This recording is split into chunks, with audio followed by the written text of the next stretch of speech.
আমি উঠতেছি লাতিন দেখি মুড়ামুড়ি ছাড়তেছে আমার মনে হয় স্কুল কয়টায়, কাল স্কুল আছে কাছে আছে 7টায় স্কুল। তো বললাম তাহলে হাত মুখ দিয়ে ফেরে সব আমি আগা দিয়ে আসবো না। তো ও আইসে ওর মা ডাকতেছে এই দরজা দিয়ে ডাকতেছে, তখন হচ্ছে ওর মা দরজা খুলতেছে। আমি বললাম, জোরে জোরে ই করো, ও মনে হয় নামাজ পড়ি শোইছে, ঠিক পাচ্ছে না।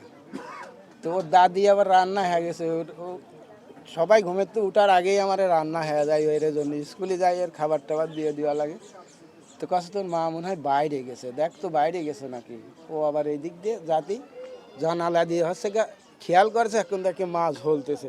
তখন ও হচ্ছে গা শিক্ষিতেছে, দাদি তাড়াতাড়ি আয়, আমার মা হচ্ছে গলায় ধরে নিয়েছে। আমরা তখন লাইট দিয়ে বাড়া আসি, দরজা খুলতে পারলাম না, জানালা ভাঙিয়ে ঢুকলাম, ঢুকে বাইর করে নিয়ে খুব পানি চুনি ঢাইলেও আর কথা আর ফিরাতে পারলাম না। তো আমার এর সাথে কোনো গন্ডগোল ফ্যাসাদ কোনো কিছু নাই, আমার বেটার বউ মানে আমার মেয়ে। কিন্তু এর একটাই সমস্যা আছে, কিস্তির লোন আছে, তাছাড়া অন্য কোনো টেনশন নাই। খাওয়া দাওয়ারও কোনো সমস্যা নাই, কারোর সাথে কোনো ঝরগা ফেসাদও করে না। সারাদিন এই মেয়েটা পর্দায় থাকে। আমার ছেলে যাওয়ার পরে আমার সাথেও ঠিক মতন হচ্ছে, আমার পাশেও ঠিক মতন দাঁড়ায় না। ওরাই হচ্ছে কিস্তি তুলে বিদেশ গেছিল, এই টাকা আস্তে আস্তে দিচ্ছে। তো এই মাসে টাকা পাঠাতে পারি নাই, এই টেনশনে কি করলো না কি করলো আমরা কিছুই বুঝতে পারি নাই। প্রায় 5 লাখ টাকা মতো কিস্তি আছে। আমরা পরামর্শ করছি যে কিস্তি না দিতে পারলে এই কিস্তিটা আমরা হালাত মালাত করে দিয়ে দেবো না। আমি 700 টাকা ঘরে থুয়েও দিছি যে এই টাকা দিয়ে আর কিছু হালাত করে নিয়ে এসে কিস্তিটা দিও, যাতে বেটার ভোর কেউ কিছু না বলতে পারে। এই কথা বলে আমরা শুয়েছি।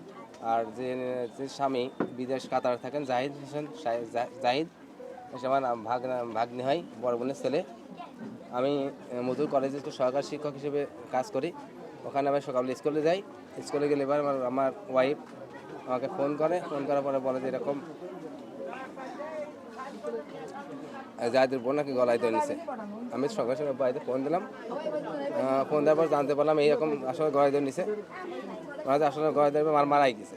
আমি সঙ্গে সঙ্গে ওখান থেকে বিচারকে বলে চলে আসছি। আসার পরে এইভাবে দেখছি যে এই অবস্থা। আমি একটা চিঠি দেখছি, মোবাইলে দেখছি যে আসলে চিঠিটা হয়তো কার লেখা, ওনার হয়তো লেখা। চিঠিতে লিখছে যে আসলে আমার মৃত্যুর জন্য কেউ দায়ী নাই, আমার মেয়েকে দেখে রাখবেন। ওর মাকে উদ্দেশ্য করে বলছে। আমার নাম রেজাল ইসলাম, সহকারী শিক্ষক মধুর কলেজে দিচ্ছে। আমি ওর স্বামীর বিদেশ আছে, আমার জামাই। যেটা কথা বললাম, কথার আলামতে যেটা পেলাম সেটা হচ্ছে এটা কিস্তির। ও বিদেশ গেছে পুরো টাকাটা ঋণ করে। তো ওখানে যাই সেভাবে কাজ কাম পায় নাই। কাজ কাম না পাওয়ার কারণে টাকা পাঠাতে পারতেছে না বাড়িতে, এদিকে কিস্তির টাকা দিতে পারতেছে না। তো এই নিয়ে একটা ঝামেলা আছে।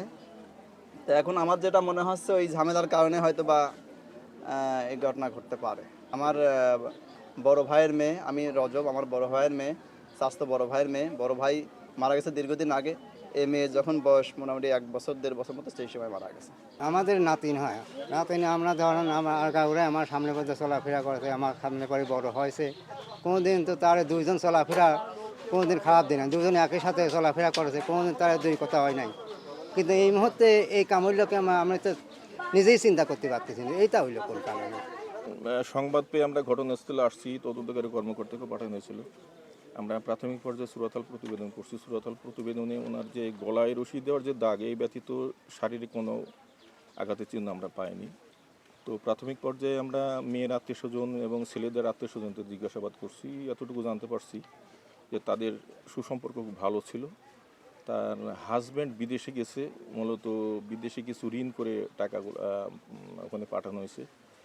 ঋণের টাকা মূলত কিস্তিতে পরিশোধ করতো। তো তাদের এই অর্থনৈতিক দৈন্যতার কারণে, মানে অর্থনৈতিক যে সমস্যা, ওখানে গিয়ে নাকি ভালো কাজ পায়নি, যার কারণে তাদের একটু অর্থনৈতিক সমস্যা ছিল। এই অর্থনৈতিক সমস্যার কারণে ওই মানসিক বিকারগ্রস্ত হয়ে বা মানসিক ওই চিন্তা চেতনা থেকে এই কাজটা করছে বলে আমাদের যতটুকু ধারণা। পাশাপাশি তার হাতের লেখা একটা চিরকুট আমরা পেয়েছি তাদের দেওয়া, তার মাজায় নাকি ছিল। সেই চিরকুটেও কাউকে তিনি অভিযোগ করেনি এবং সে বলছে যে তার লাস্ট বক্তব্য ছিল যে সবাই সব কিছু পায় না।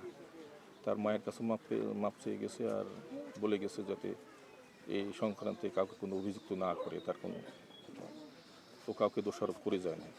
তো আমরা এই ব্যাপারে ঊর্ধ্বতন কর্তৃপক্ষের সাথে আলোচনা করছি। আলোচনা সাপেক্ষে যে বা ছেলে পক্ষের এবং মেয়ে পক্ষের কারো বিরুদ্ধে কোনো অভিযোগ না থাকায় আমরা এটা মনে করছি যে মনে হয় বিধি মোতাবেক এটা লাস্ট ডিসপোজাল করার। আর পাশাপাশি যে বিদেশে আছে তার হাজব্যান্ডের সাথেও আমি হোয়াটসঅ্যাপে কথা বললাম, ভিডিও কলে। সেও তাদের ভিতরে সুসম্পর্কে কথা বলল এবং এই মৃত্যু সংক্রান্তে তাদের কোনো অভিযোগ নাই বলে আমাকে জানালো। বাকিটুকু আইনগত ব্যবস্থা গ্রহণ করা হচ্ছে।